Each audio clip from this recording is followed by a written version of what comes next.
All right, today I have my buddy AJ Kelly. He's going to be on the podcast today, talking about himself and some of the races that he's done and his work life and different things like that. So, AJ, for starters, if you want to give a brief introduction to yourself. Sure. Yeah. Thanks, Dean, for having me on your podcast. My name's AJ Kelly. I've been running competitively for over 20 years now.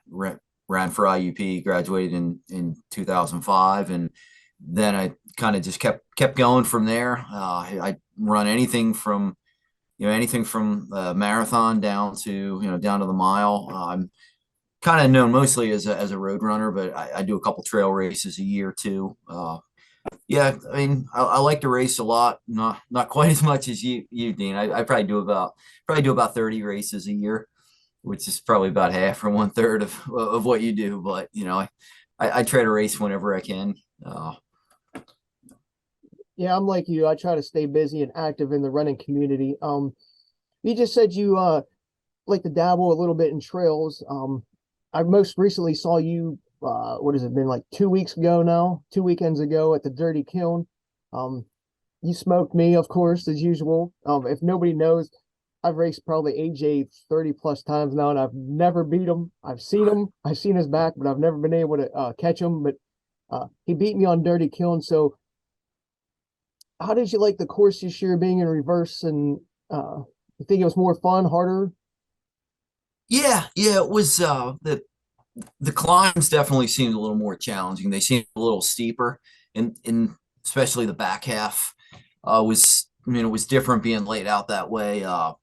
When you had to go, the parts I don't really like is the part where you're going around real close to the river, kind of by the dam, and we had to do that part first.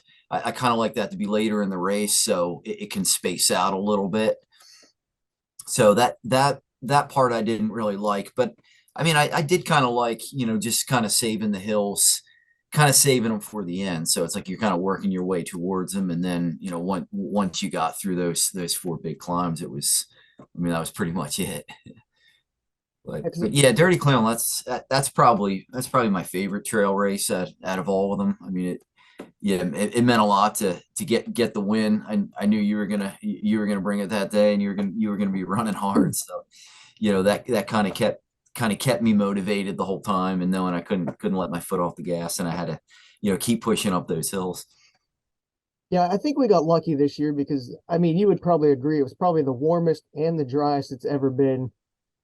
But I sort of, I'm the opposite of you for the kiln because I thought it was a little bit easier this year because of that like flatness early on, and then we got the hills, so you're fresher. But Yeah. I mean, more people I guess talking to like at the race, they agreed with you that they rather have had the hills first. Me, I'm kind of the opposite. I was like, but Yeah.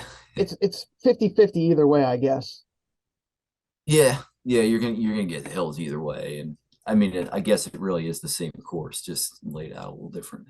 Yeah, you just get a little bit wetter early on, whereas it would have been like 5 miles in beforehand.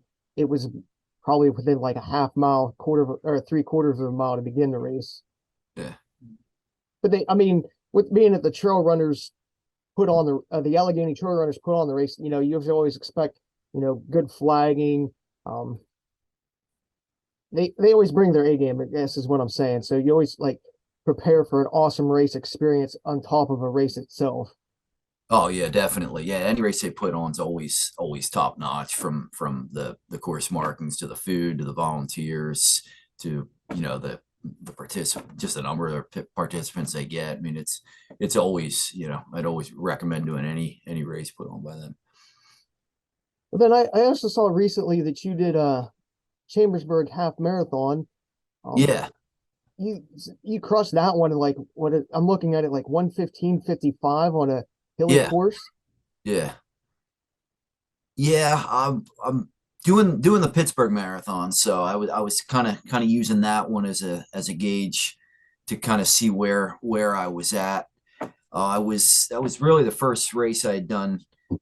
Well, second race, I did do the groundhog jog back in January. So it was the first race in a while, and I've been putting in a lot of high mileage weeks, a lot of long runs, more hill workouts this winter than I ever had before. So I was pretty excited about that one.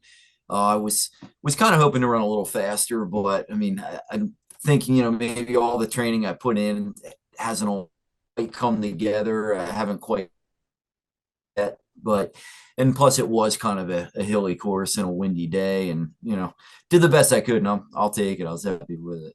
Oh yeah, it's still, like I tell people, it's still early in the year, and transitioning from like the cold to the semi-cold, and then you're actually doing a race where you're like redlining. It's sometimes it's kind of hard to make that adjustment mid-race.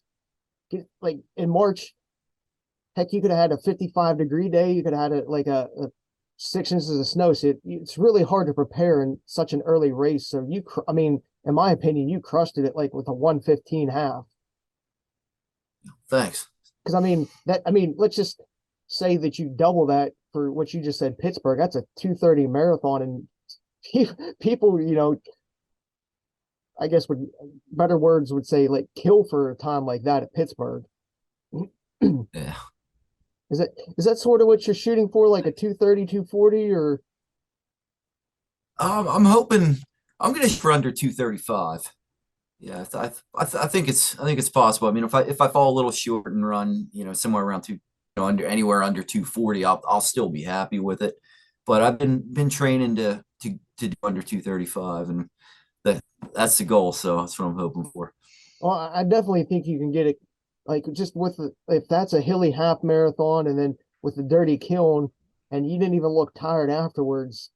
I would say your training's on par, at least for this time of year. Thanks. Yeah. I think it's definitely possible. So I'm excited to see. So when you were talking about doing a lot more hill work this year than previous years, have you felt it like has paid off? And are you just doing like hill repeats, or are you just incorporating more um, longer climbs in your training runs? Once a week from years clear up until till mid-March. So I get in about 10 hill sessions. I usually do them on a Wednesday or Thursday.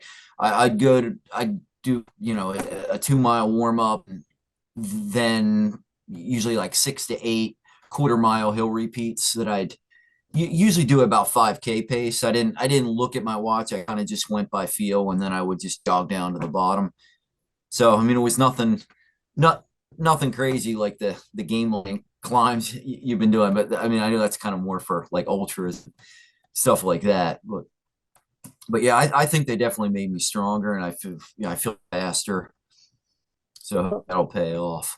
Well, I always say hills pay the bills. So if you, prime example, if you're crushing it already earlier this year, they're definitely paying off. So besides Pittsburgh, do you have any other big plans for this year at all, or A races, or maybe something you're looking forward to? Yeah, if everything goes well at Pittsburgh, and I'm able to recover in the next couple weeks after that, I'm planning to do the Path of the Flood 14 miler, and then possibly the God's Country Marathon or half marathon the next weekend.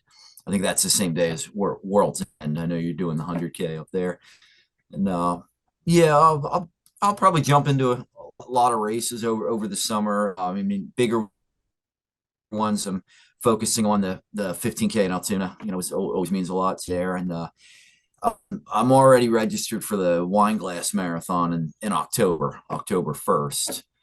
So that'll be another one where I'm shooting for winning the Masters division, and hopefully going under 2:35 again. Oh, geez.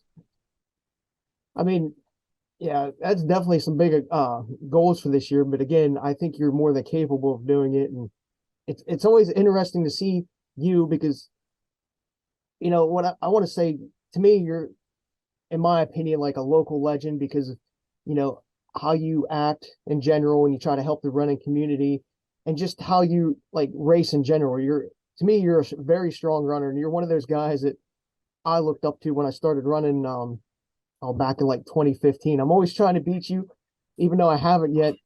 And it's just one of those things. You're one of those guys that keeps me pushing harder and harder in training. So I applaud you for that.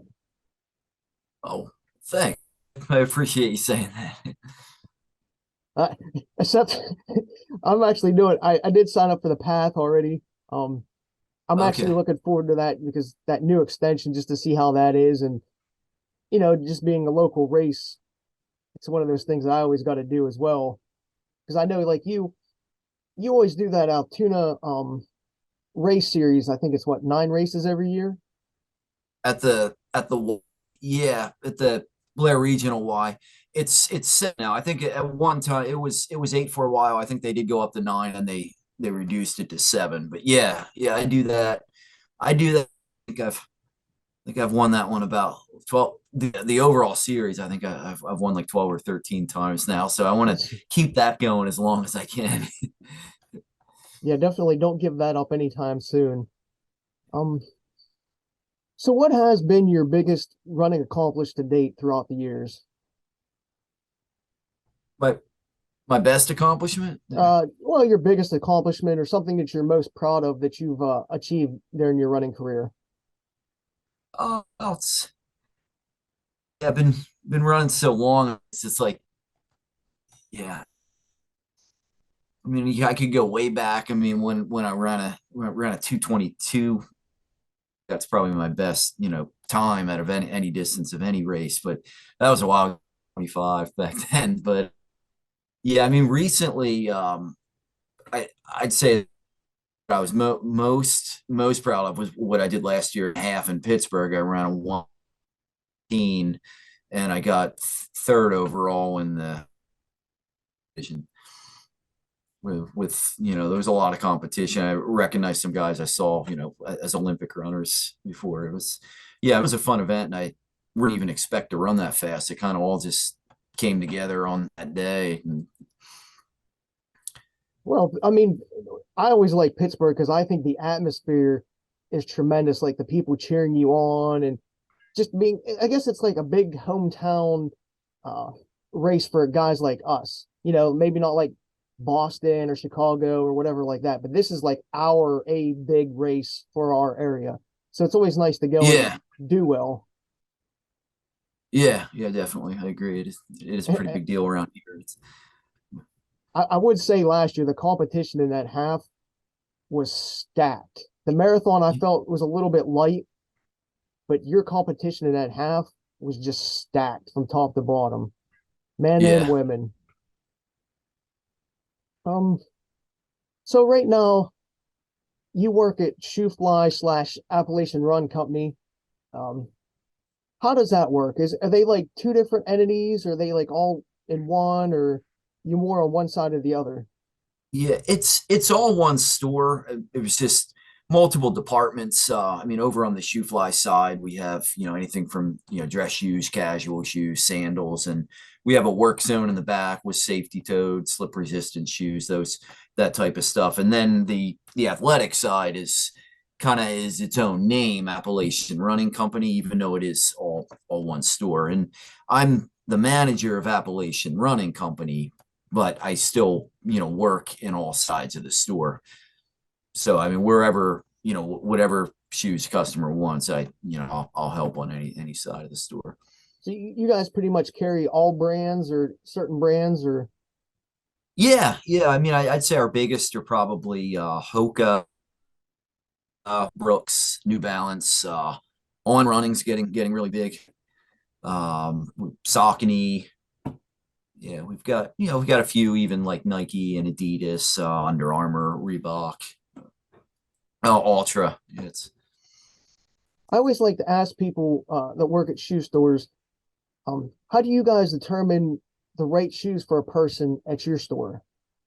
we have a foot scanner that looks at the arch type, and then it shows where the pressure is on the foot. And of course, we'll ask a lot of questions like what kind of running you're doing, what kind of working out you're doing, are you having any foot issues, any leg pains, anything like that. So we'll kind of use the foot scanner combined with knowledge and experience, and kind of determine, you start with neutral versus stability, but then there's so many different shoes and advancements. And I really love where the shoe industry's going. I mean, it's, with all the, the thicker cushions, higher stack heights, rocker soles, it's, carbon fiber plated shoes. It's, it's all really, really exciting. And, that's kind of what I like about my job. I get to kind of see them all and, try different stuff all the time. Yeah, because I know people ask me, I'm not a shoe guru. I'm a Saucony guy myself, and they're always like, "Oh, what shoes should I get?" And I was like, "You actually have to go get fitted to Yeah. find the right because people don't understand like neutral or whatchamacallit, like super Stability, motion control, neutral. Oh yeah, supinating, pronating. Yeah, I know what you yeah, mean. they don't understand that like there's a difference between like your foot might be curved one way or the other, and a shoe needs to like help fix that to alleviate some of the problems. I always have people talking about like shin issues or calf problems or their legs just get tired. I'm like, if you go get fitted, a lot of those problems are just going to go away. Yeah, I remember back when I didn't know much about shoes. I always ran in stability shoes, and I don't know why I just did, and I always had chronic shin splints. And then I actually came into where I work as a customer, and they switched me over to neutral shoes, and kind of instantly the shin splints went away. So a lot of times it is just not being in the right shoe, and then also, your issues could be from wearing shoes that are worn down. A lot of people don't realize, that their shoes are worn out until they try on a new pair. Yeah, I always tell people if you do the same run like two or three times in a row and your legs feel a lot more tired, it's time to chuck those babies and get a new pair. Yeah, definitely. So what is your go-to shoe model and brand? Training wise, I like to have a good kind of variety and rotation to mix it up. I like neutral shoes. I like a lot of cushion, a little bit of a rocker sole. I don't like a real high heel pitch. Anything like, I kind of like that 4 to 8 millimeter range. So typically, I'll train in the Hoka Clifton. I like the On Cloud Monster. That's kind of new, but I'm really liking that shoe. New Balance 1080s, always good. Saucony Ride, just kind of shoes like that. As far as racing, I like, anything with a carbon fiber plate. I've tried a lot of them. I've tried the Carbon X, the Rocket X, the Endorphin Pro. I mean, I'd say my favorite so far is probably the Nike Alpha Fly, but I'm hopeful with the new I hearing good things about the Rocket X too. It's not available yet, but I'm hearing that's a pretty good one. Well, if people don't know, because depending on when this podcast, I get it up in a day or two. Boston Marathon was actually yesterday, Yeah. and if you saw what those people were wearing, I think top three women were all wearing Adidas Zeros, the Okay. threes. I've heard of those. Yeah, I haven't seen them in person or tried them, but yeah, I've heard those are pretty good. And I think two of the guys were, and one was wearing the Nike Vaporflies. I just out of curiosity, I always tend to look at that, and I know a lot of people do. Just because Boston usually they tend to release some new models and actually wait, you know what? Let me correct myself. The one woman was wearing those new ons. It was Oh a yeah, new Cloud prototypes. Cloud Echo Boom. Yeah, some new prototype it ain't out yet. Yeah, yeah, I think that might be Cloud Echo Boom if I'm not mistaken. Yeah, so I might have screwed that up a little bit, but I know most of them were the Adidas Zeros. And there was that prototype who the woman who won, she was definitely wearing those. So just a Oh, little tidbit for people that might watch this. Um, so how do you think your running knowledge is translated to your job at all? um, yeah, I think a lot of people. I mean, it helps a lot of local people will recognize me, so it feels like they'll value my opinion a little more, which is nice. Just just being interested in running is gonna have me more interested in shoes. So I'm just gonna take my job a little more seriously. It's led to doing some other things like I directed a race the last couple of years that our store put on, and that was a good experience. We're hoping to get a run club started where, we'll meet, maybe one night a week, like all paces welcome, just like locally. And, that'll help get more, get out in the community more, get more people, buying shoes from us would help on our end. But at the same time, we'll, offer, you know, running and, advice, stuff like that. Yeah, it's always to get like I mean, obviously one of the main goals would be to sell more shoes, but then the actual main goal would be to get more people interested in running and just being in a healthier lifestyle in general. Oh yeah, definitely. Yeah. And then anything that we can do to promote that, I always tell people we got to dive in and do our best to be able to do that. So, who were some of the runners that you looked up to growing up? Um, that's a that's a tough one, man. I can't really. I'd say like locally, I mean definitely Brian Sell, because I mean he didn't live too far away from where I do, and then he actually went all the way to the Olympics. So I mean that's pretty amazing. So he was definitely one I looked up to. Um, just other yeah professional runner wise. Yeah, I mean now I like I always thought, Kipchoge's, obviously everyone knows him. I mean, he's, I know he didn't have a good day yesterday, but what he's done is amazing. As far as, American marathoners, I followed like Ryan Hall and, Galen Rupp through the years. But yeah, but, hopefully, I've always wanted to hope people would, look up to me too. So that's why I try to do a lot of races, especially locally, and make sure I'm encouraging everyone and interacting and talking to people. I don't want anyone to think just because if I won the race that I'm not gonna talk to them or Yeah, I do. I will have to say that you are very personable, before races or after races. Like, well, maybe you might not be able to see you too much before race because you're always out like doing like 10 miles before like a 5K even starts just to warm up. But like after the race, you're always there, like, talking to people, smiling and, you know, asking people questions and stuff like that. So I will say you do a very good job at that. And I think thanks.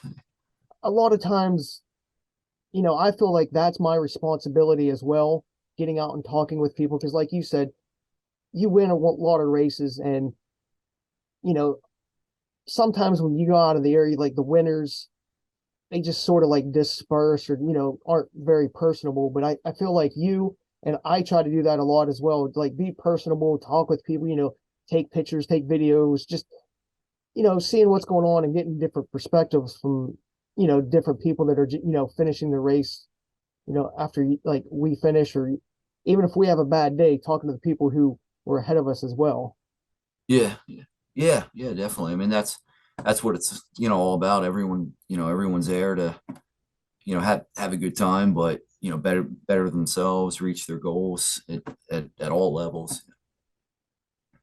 Now you said you went to IUP and you were a runner at IUP, correct? Yeah. Uh, what distance did you do there, or were you like a mix of everything? Oh, I did the cross country in the fall, and indoor track would be the 5,000 and 3,000, and then outdoor the 10,000 and 5,000. So always the longer stuff. Which one was your favorite of them? 10,000 definitely. Yeah, I knew, just from running the 10,000, I knew I eventually wanted to, move into, marathons, half marathons. Well, we still got to get you in an ultra at some point. Yeah, yeah, I was thinking about when you asked if I had any big plans this year, I haven't completely committed to it yet, but I'm definitely thinking about doing my first 50K at Tussey this October. Well, there's also always Ghost Town Trail Challenge too. Oh, okay. I think Yeah, that's that one would be, yeah, because I mean, I want my first one to be a little more runnable, not something like World's End or Black Forest where where I don't know what I'm in for.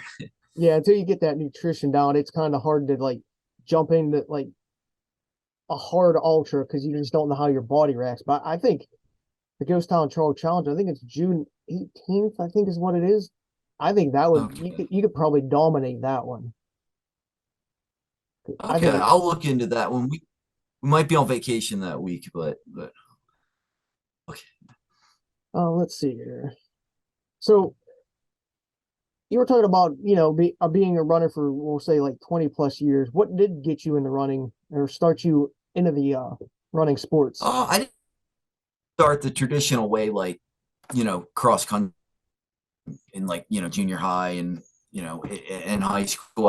I played football. I was a sprinter actually in track. And then I'd say it was probably about my senior year. I just started running long distances on my own. And that's just what I wanted to do. And I actually ran my first marathon my senior year of high school. I ran Harrisburg, and then I qualified for Boston and did Boston my senior year. Haven't been back yet, but I did do it when I was only 18, and then of course I wanted to run in college, so my marathon career was kind of put off for a few years. But yeah, it really was just, I once I stopped playing football, I just kind of wanted to just kind of do my own thing and just run. Did you get to buy a jacket when you went to Boston? Oh no, I didn't get a jacket. No, I'll go back one of these years. I'll I definitely want to do it again at some point. I mean, it's not something I'm necessarily rushing to do, but at some point I'll definitely go back. Well, yeah, I mean, your qualifying times, I think like 3:10, because I think that's what mine is now. If people don't know, we're like a year apart, if that, probably like 6 months. But I think our time to qualify is a 3:10. So if you're dropping like a 2:30, 2:35, you still got like 20 years that you're going to be able to qualify just in general. Yeah. So I guess, like you said, there's really no rush. It's just when things align to go, you'll go. Yeah.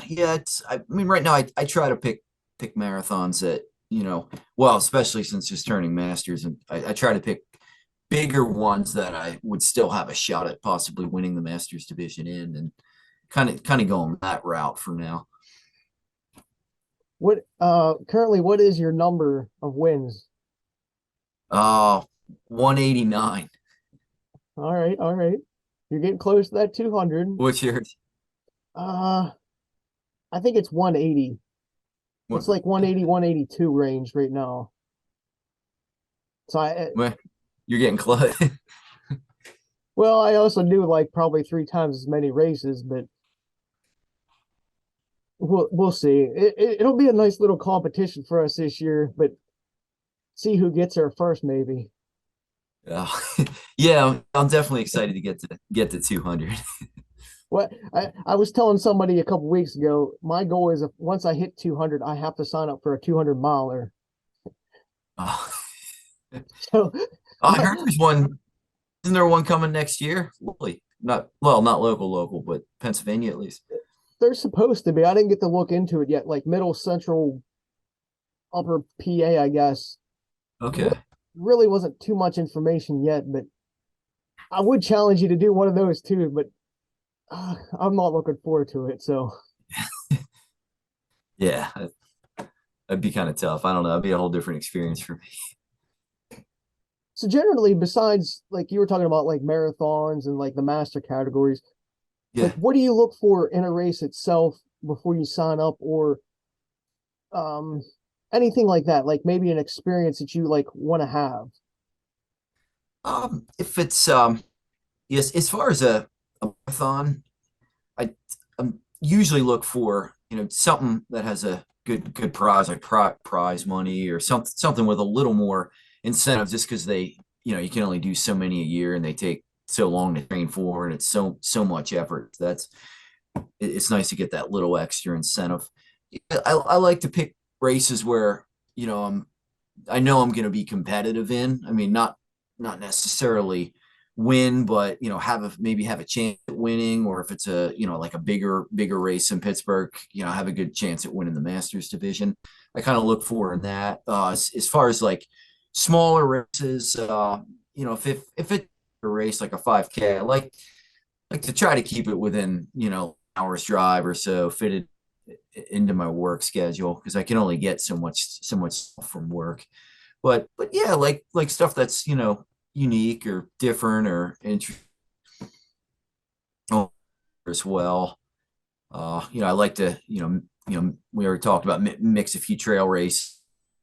Trail races I kind of like to do the more runnable ones, like Dirty Kiln, the Deer Flies one I like. But Well, as far as like a test, I haven't really done too many of the. That's usually something you're only going to do once every few years. now, is there a race besides Boston that you wish you could go back and do again, whether it be, as an adult or, college, high school or whatever, that it may not even still be around?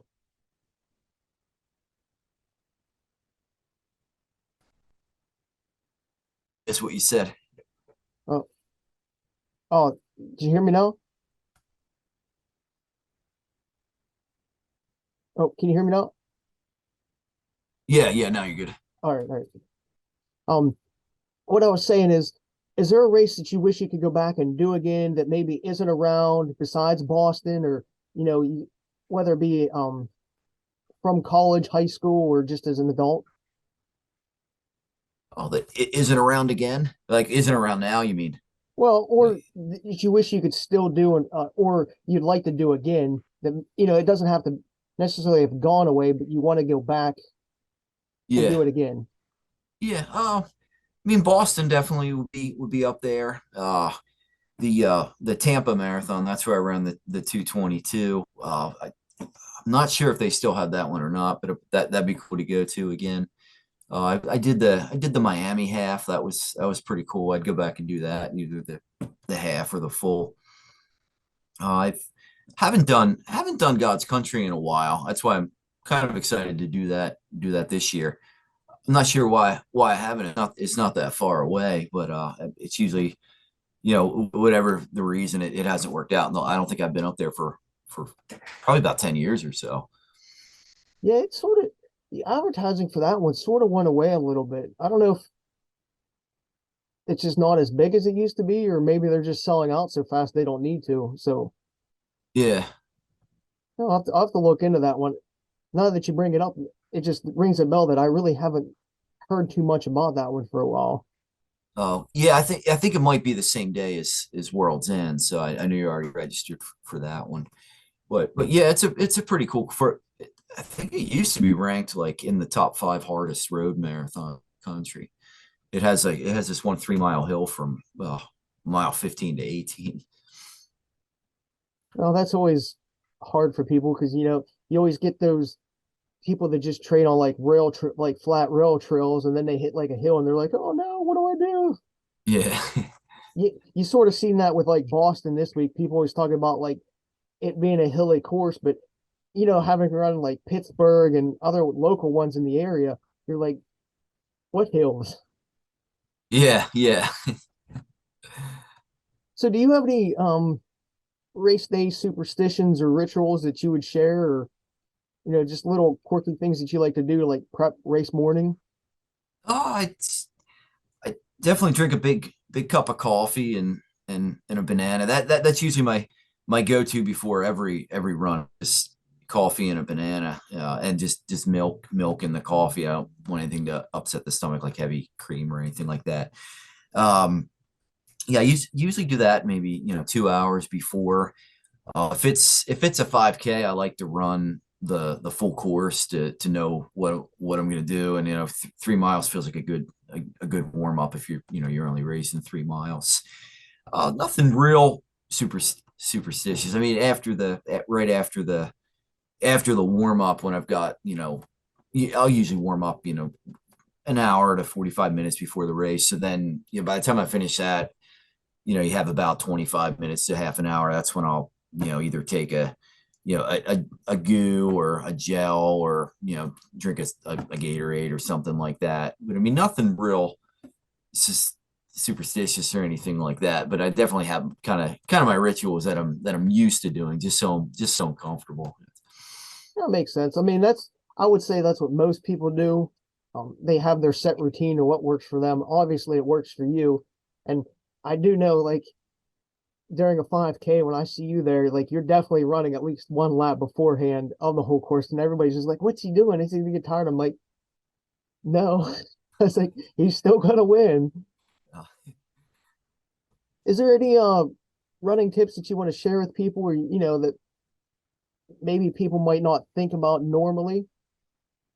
just I think the biggest thing for me is like consistency in training. I try to run 7 days a week. I mean, I kind of look at it, if you take a day off a week, I mean, that's you're losing 14% of your volume over the long period of time. You don't have to go hard every day. You want to try to keep at least 4 runs a week, and a pretty comfortable recovery or own. A long run once a week is definitely key. Getting some kind of speed, whether you're doing a hill workout, or even if you're just throwing in some surges in the middle of a run, or whether it's a tempo run. But I mean, as much as I race, I don't usually worry too much about tempo or threshold runs. I kind of just let the racing take care of that. But yeah, just consistency in training. I like to strength train too. I mean, I know it. I think it helps. I mean, if you have especially if you have a stronger core, you feel less tired. Your form doesn't feel like it's gonna fall apart mid race when you're hurting as much. I do notice your arms have gotten bigger the last couple of years. Oh, thanks. Yeah, I've been working on them, mostly just pull ups and stuff, not real heavy weights or anything like that. I also agree with you, since like you said, you race so much, like you don't necessarily worry about like the tempo. That's sort of like what I do, is like for 5Ks and stuff like that. That's sort of like my speed work for the week. Yeah. Once you get into like the heavy racing season, it's you don't really by the time you do a race, and then you want to get a long run in right at the day after the race, it's you're really just recovering for the next race at that point. So what is your general long run? Oh, it's for if I'm training for a marathon, I'll build it all the way up to like 22. So I usually, after a marathon, it's I'll start it start it all, because I usually do about one every 6 months or so. Usually start it back over again around 12, 13 miles, and then just add a mile or two each week until, but yeah, usually 21, 22 is where I'll peak out 3 or 4 weeks before the marathon. I just did 22 the weekend before Dirty Kiln. And as far as pace wise for the long runs, I typically like to do them about a 45 seconds to a minute slower than marathon pace, and kind of do them little bit more progressive style, like ease into it the first couple miles. As far as nutrition on the course, I'll buy the little 12-ounce bottles of Gatorade, and I'll know where I can hide them in the woods, like mile 7 and mile 14 or something like that. How many miles a week do you generally run in? Just overall. Typically 60 to 70. I usually average right about 60. Some of the higher weeks can get up into the low 70s, and some of the weeks, if I have like a bigger race, like a half marathon that I'm want to taper for a little bit, I might end up in the 50s. Throw a recovery week and once in a while in there too. But yeah, I usually average right around 60. Like I try to target like roughly 3,000 miles a year. Oh, geez. Yeah, that does seem about uh, what most people do, I guess, for marathon training, is like at 60, 70 range. Yeah. Unless you're an elite, then those people do like what, 120? Yeah, Yes. I used to do 90 to 100 when I was younger. It does make a difference, but I mean, I don't know, once you get past 30, I don't know if you can handle that mileage without getting injured or well, I'm sure some of the elites can, and that's probably why they're elite. But Well, they also don't have full-time jobs and families and yeah, that's responsibilities either. that's true. That's Did you get to watch any of the Boston Marathon yesterday at all? No, no, I didn't. I was working. I read about it. Yeah, sounded like it was interesting how it unfolded. It sounded like it was good, pretty good weather. I mean, I I'd take that. Cool. You don't want it like too. It beats being too hot and sunny. Yeah, I know when I did it in 2018, it was supposedly the coldest it's ever been for the race, and it was miserable. But they definitely got lucky yesterday. Yeah. But I was just to touch on that a little bit is Kipoji or whatever. I always screw his name up, but like he was leading most of the time, and they just wouldn't let him not lead. Like he was losing his draft. He's so used to having people draft for him and saving all that energy. They just didn't let him do it yesterday, and that's what I think really got him. Like from my perspective. Yeah, that makes sense. Yeah, because he does, especially whenever his world records and everything. It does seem like it's a lot of drafting early on. Yeah. Now, speaking of that, I wanted this. The reason why I brought that up a little bit is when I was trying to explain to people about drafting. Do you use it at all, like during a race, and do you actually like feel an effect in energy savings? Oh, little bit. I've tried to use it. I guess I don't use it all that much unless it's like a bigger race with a pack. Definitely use it there. A lot of some of the races I do. There's some of the smaller races. There's not a whole lot of people to draft with, but yeah, but yeah, it definitely does. I don't know if I really feel if it's windy. You definitely feel that the blocking of the wind. But as far as like the energy, yeah, maybe a little bit. I don't know. I haven't really experienced it too much to know for sure. Well, But that's it's you're always out in front. That's why you're the guy I'm drafting off of during a race. yeah, I do know sometimes people do try to draft on me, so I try to have to. There's been times when I try to run just fast enough where I know I can tire them out and have them think they're think they're keeping up, and then kind of pull away when I know I can make them move. Do you have any like little race strategies that you like to play with people? Like you were just touching, um, sort of like that cat and mouse type play. Oh, yeah, a little bit. Yeah, I mean, sometimes when you're running with someone like equal ability, you have to decide. Do I want to lead and let them draft, waste energy? Do I want to hold back, or it's or like I was just saying, like kind of get them to use their energy. But yeah, I've definitely strategized when racing, definitely. Because like I know at Dirty Kiln, when I was doing my race recap, I was explaining like you took off right away, you're in the lead, and then we were going around that like first single track that you said you didn't like, and I hit a speed burst, and I took the lead for like maybe a half mile, and then I'm like, what are you doing? You know you're not going to be able to maintain this, and like it was just like a speed burst. Like you know how you get those, like you're like, well, do I use it or lose it? And I used it, and I was just like, dumb mistake. Yeah. Well, I went out hard the first mile to kind of separate, who was there to race, and see how that would play out, see how many people would go with us. But yeah, after the first water stop, I definitely did want to let you lead the next couple those sections I didn't like, because I don't really like the up and down and the footing that close to the lake, and I didn't want it to get all jammed up back there. So I thought I'll just hold back, save a little bit of energy, and maybe a little bit. Maybe I thought maybe you'd burn a little too much energy too leading. So maybe Yeah, it's a I little bit of did. I strategy going. definitely did. Well, that stupid egg that I picked up right away too just cost momentum. Oh yeah. Yeah, I didn't bother too much with the eggs. I think what the prize was just the mug that we got anyway for being top three overall. Yeah, that was just those eggs were just annoying with that like pennies and stuff that I had in mine rolling around. But I also know another race that we did this year was the groundhog jog 4 miler in Punxsy.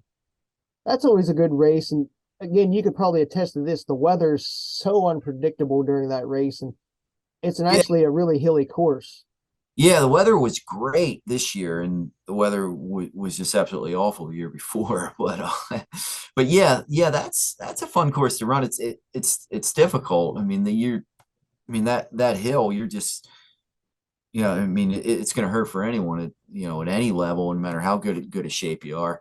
And plus, if it's cold, you're going to be in heavier clothes, and sometimes you even have to put on trail shoes because of the snow. So it's definitely rough going up that hill. But I'd say you can get some momentum going down. I don't really like that section where you go into Gobbler's Knob and you're slipping and sliding all over it. But yeah, that's a fun course, especially the 3rd mile, to see exactly how fast you can run it. I think I was like 5:06 this year or something crazy. Yeah, you definitely as soon as that downhill started, it's like where'd he go? Where'd he go? Um, Trying to think what else. Anything else you want to add or touch on at all, or Um, no, not really. yeah, because I know we've been on for about an hour now, and you're doing this after work, so I don't want to keep you too late. Uh, but yeah, I mean, I I think my wife's already texted a few times wondering where I'm at, but yeah, Even though you she got like a mannequin behind you, I keep seeing that arm. It's oh oh yeah, that is a mannequin. Yeah, I'm in the stock room at work. all right. Well, I guess we could wrap it up with that. If you have nothing else you want to talk about real quick, I'll let you go home so you could shower, eat, and have some family time before everybody goes to bed. Yeah, yeah, I did do the I don't know if you saw, I did the Beaver Stadium run on Sunday, which up at State College, which was it was weirdly difficult because it was like 75 degrees and sunny, and that was like, not only was it the first time I raced in those conditions in at least 8 months, but it was probably the first run I did in that, because I run early in the morning, so I haven't experienced that at all. So it was a little difficult in that regard. But I still, I wouldn't say it was my best race, but I still broke 17, so I got 3rd overall. So I mean, I'm happy with it. So hopefully it's just a little bit of speed work for Pittsburgh. A couple college kids ahead, or Um, the winner was actually still in high school, but I'm sure he'll be running somewhere next year on a scholarship. He seemed pretty good. And second was my buddy Locko. He got me by a few seconds. We go back and forth and have had some battles over the years, but yeah, he got the best of me Sunday.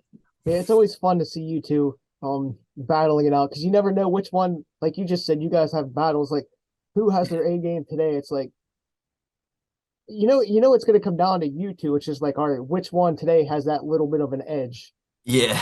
I didn't. I might have been, feeling the Dirty Kiln too. I mean, that had some rough climbs and stuff. So I think my felt a little dead legs going into the 2nd mile of that race. I tried to surge, and I couldn't quite hold the pace. Well, that was probably because that little bit of, even though the course was dry this year, that little muddy section, even I felt it for probably about a week. Just the stability muscles and stuff like that Oh yeah, never get work. it was like on ice. That was like ice skating. That was it's crazy. Well, you did a good job. I mean, again, you're going out of the area a little bit, representing the area, and doing a good job of making us all proud. Yeah, thanks. All right, well, I'll see you probably, I don't know. No, Probably at Pittsburgh. I'm gonna be at Pittsburgh. Maybe I'll catch you in the morning before you take off or at the finish line because I ain't gonna see you during. okay, yeah, I'll probably see you in that big first corral. Sure. Yeah, we'll catch up soon then. All right, well, happy training, and if I don't get to see you before Pittsburgh, good luck, and I hope you definitely crush that 240 and you get into the low 230s. Well, thanks. Oh, you're doing Heiner this weekend, right? Yeah, for Yeah, fun. yeah. Well, good luck with that. Yeah, I'll I'm gonna video it, so it's more for fun this weekend. So, okay. yeah, it is what it is. All right, well, you have a good night. See you All right, soon. you too.